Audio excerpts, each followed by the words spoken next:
I don't like looking at myself.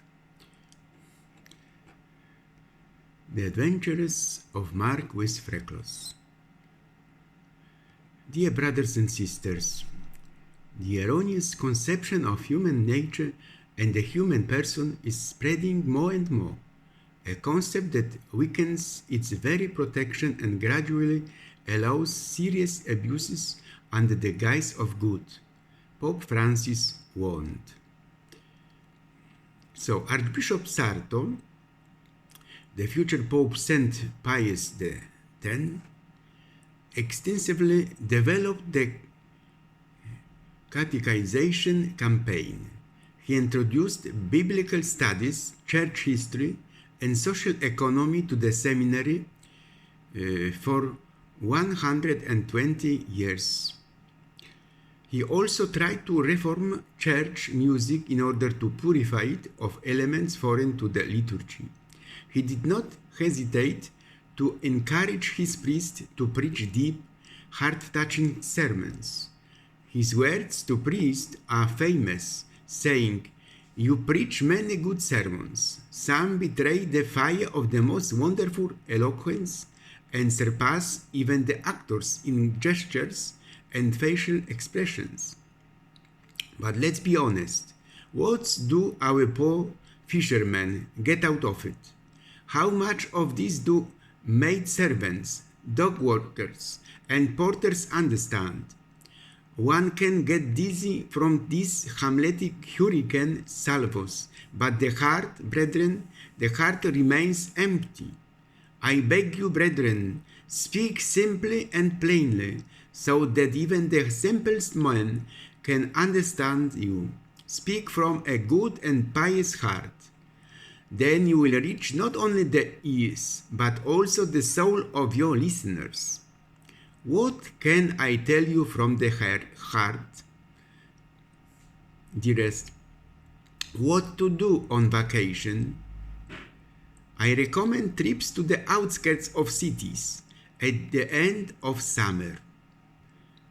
Think also about holidays, about the winter holidays now. What to take with you on a trip to the open air and at the end of the August month?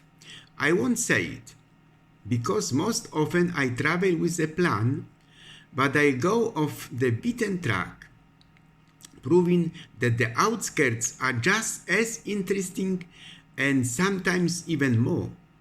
There, in the local museum, you will see, for example, the difficult life of rural women who worked backbreakingly trying to feed their families, defended themselves against unwanted marriages, wanted a simple pair of shoes and modest clothes, and many of them, although they dreamed of it, were not sent to school because there would be no hands to work on the farm. They were a servant for everything, white slaves, serving in foreign homes in Poland in the first half of the 20th century. A month ago, I learned about the life of Polish peasant women at the Museum of Folk Architecture in the Park of Ethnographic Museum in Olsztynek City, Warmia country. Another question, will Częstochowa city become the place of the end of the world? Quite possibly, when a rather apocalyptic future is predicted. My exaggeration.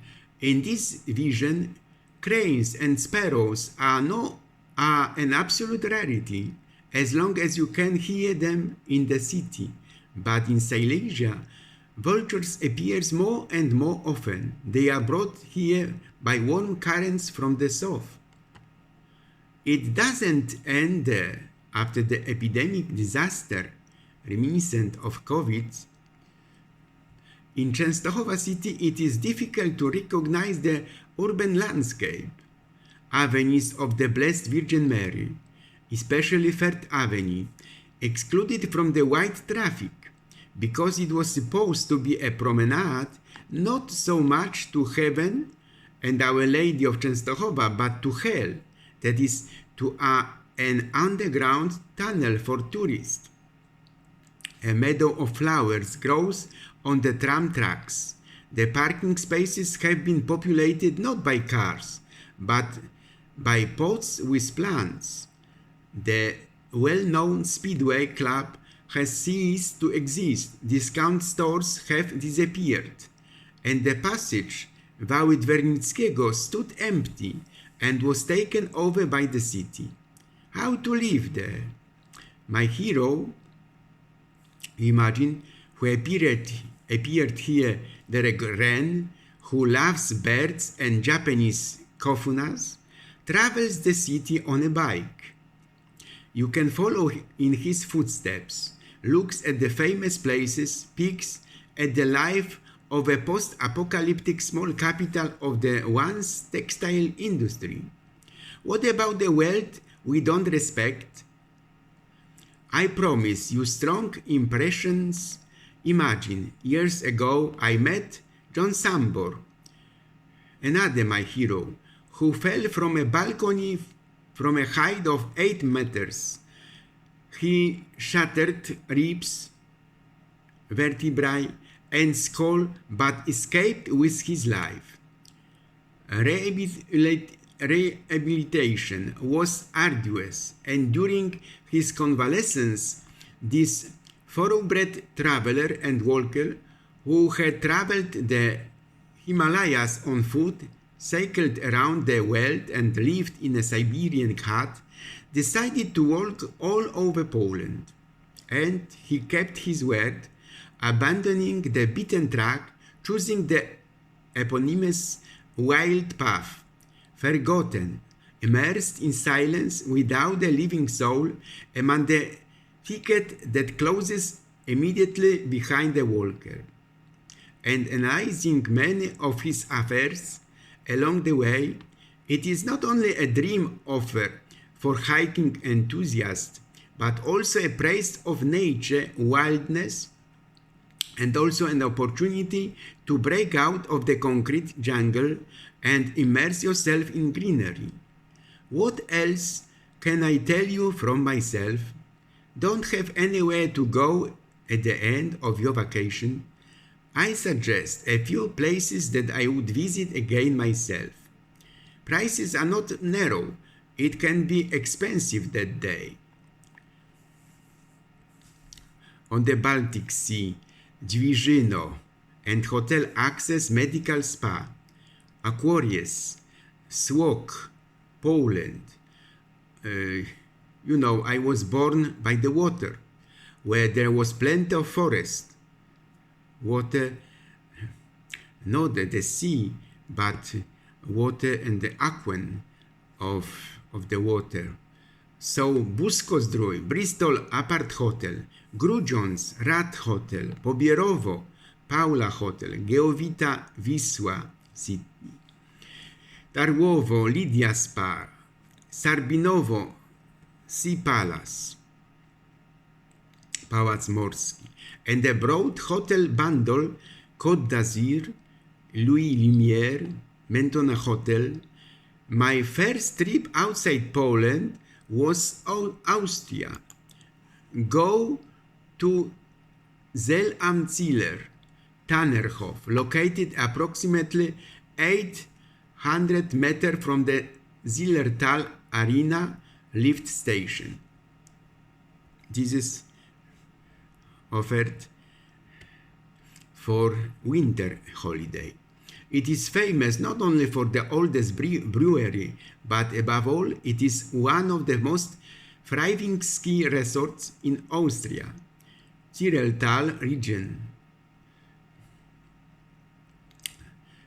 3,286 meters above sea level, along with the Tax Glacier, is one of the largest ski areas in the country. In the region, the Zillertaler Super Ski Pass is available for all ski centers in the valley and the Tax Glacier.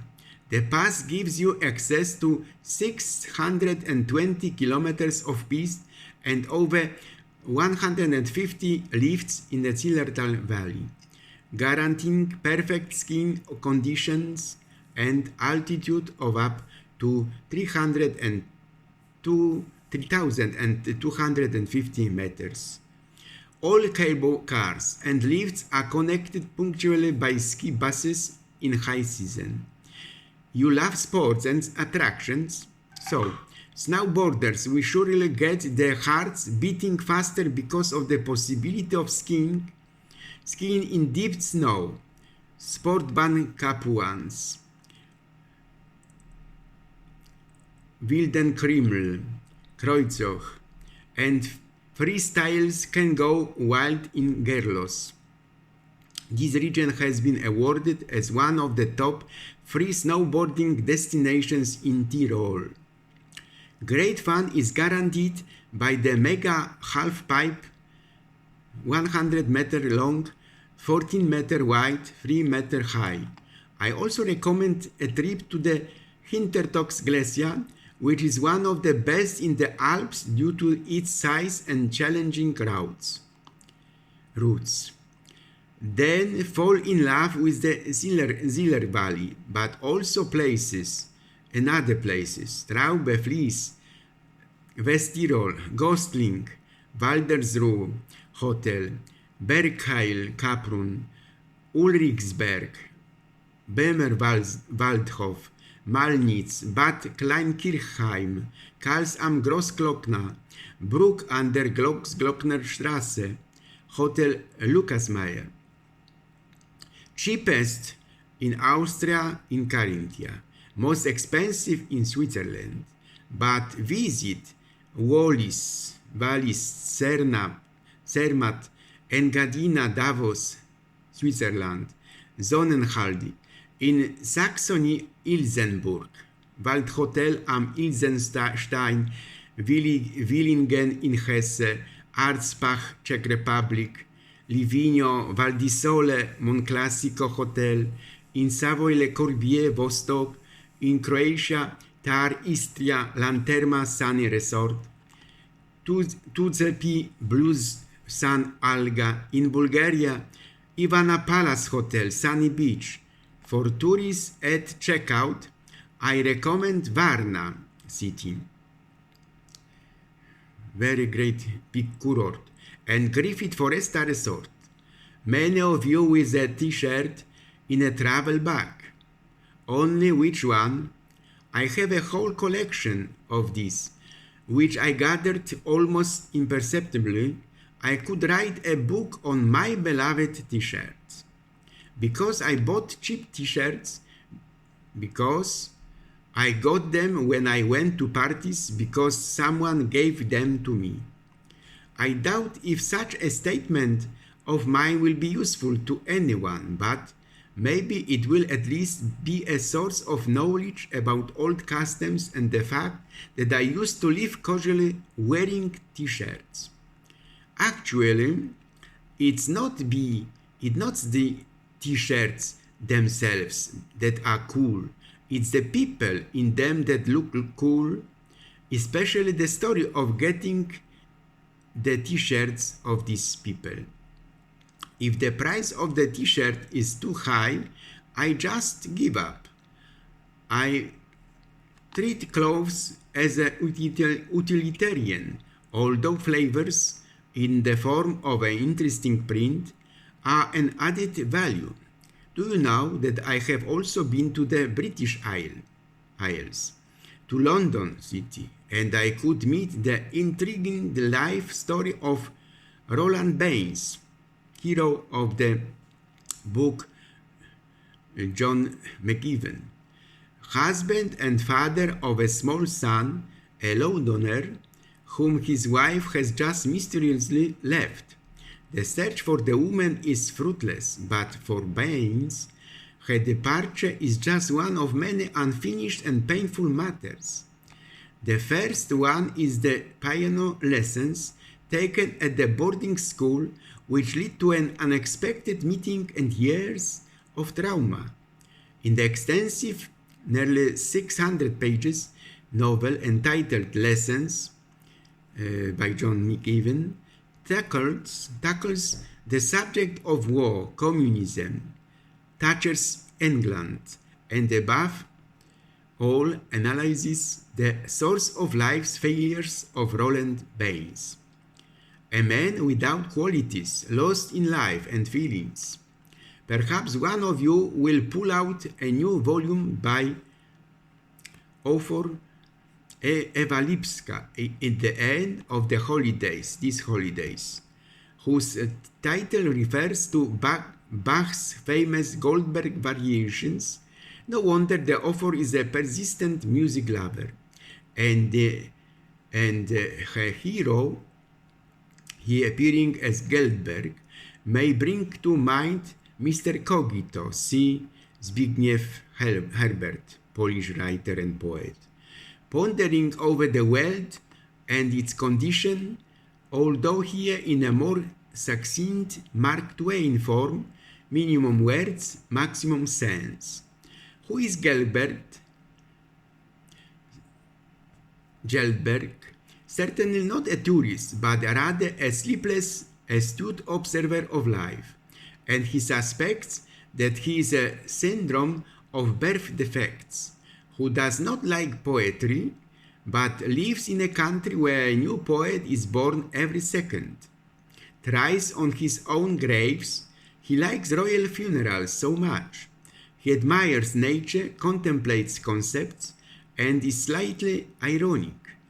Eva Lipska is poetic prose to be read multiple times. Each time we will discover a different treasure. More about Great Britain Uncensored. The book The Party by another book by Natasha Brown is not to be missed. The Party. It will be just right for the holiday. Holiday is slim, just over 100 pages light, but don't let that fool you. The emotional charge is hundreds of volts. The main character, a black British woman, is educated and talented, but at work she has to accept the glass ceiling, while in her private life she should aspire to join her boyfriend's wealthy family. And at some point, everything inside her starts screaming whether or not she should rather live the way she wants to, not the way she can. The problem is that in classy Britain, not everything is possible. When you have a different skin color and background, rage grows in the young woman, and in the cut comments to reality, author gets a kick here to politicians, white collars, and system which never guarantees you are financially secure. Fantastic book, a real literary torpedo.